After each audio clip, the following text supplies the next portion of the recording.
The pull is a very easy exercise to do, yet sometimes you need to find equipment for it. But here's the gist of it.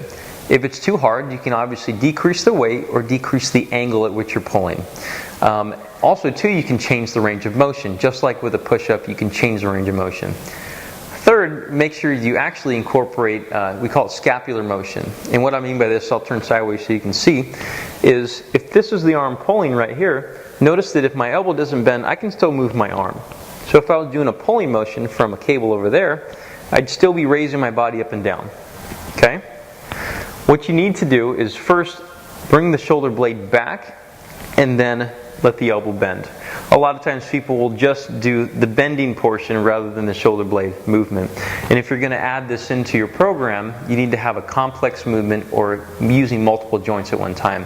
The scapulothoracic joint, or the thing in the back of the shoulder blade, is a very important group or joint when it comes to shoulder health. So make sure that shoulder blade is moving throughout this activity.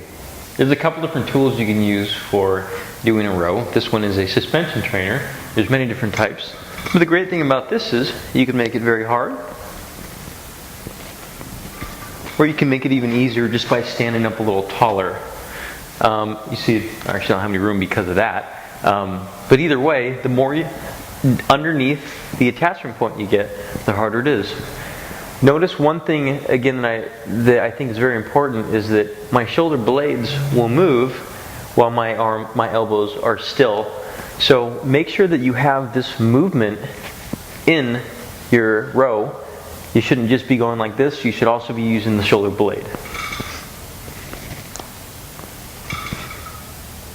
Now, a few common faults I see are not in this video actually, because this is a good example, is note that the neck is straight, the hips are straight, and the wrists are not strained. None of these areas should be strained throughout this activity. It is purely for the shoulder girdle as well as the arms. Now, one of the hard parts of doing a pull exercise on your own is that a lot of times you need a little bit of equipment. And this is where things like TRX or suspension trainers or cross cores come into play. Even a pull-up bar with some bands might be good, or just bands pulling against the wall depending upon your resistance. So that might be something you have to look into.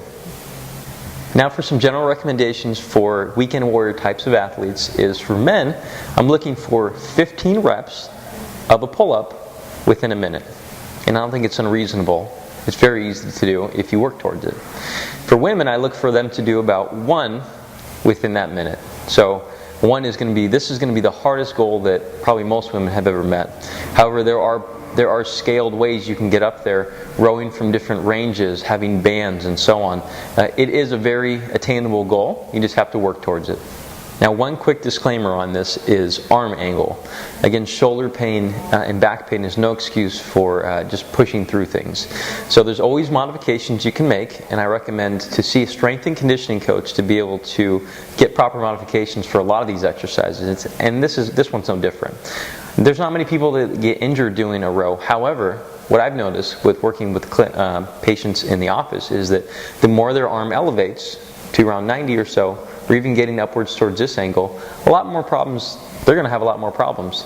So sometimes very early in the stages of reconditioning the shoulder, we keep the arm a lot lower or closer to the body. But again, getting a proper diagnosis on any injury is critical, and knowing the modifications you can make. Don't just take this video as end all. Alright? I haven't seen anybody in person, and I can't make any proper recommendations based upon what you need.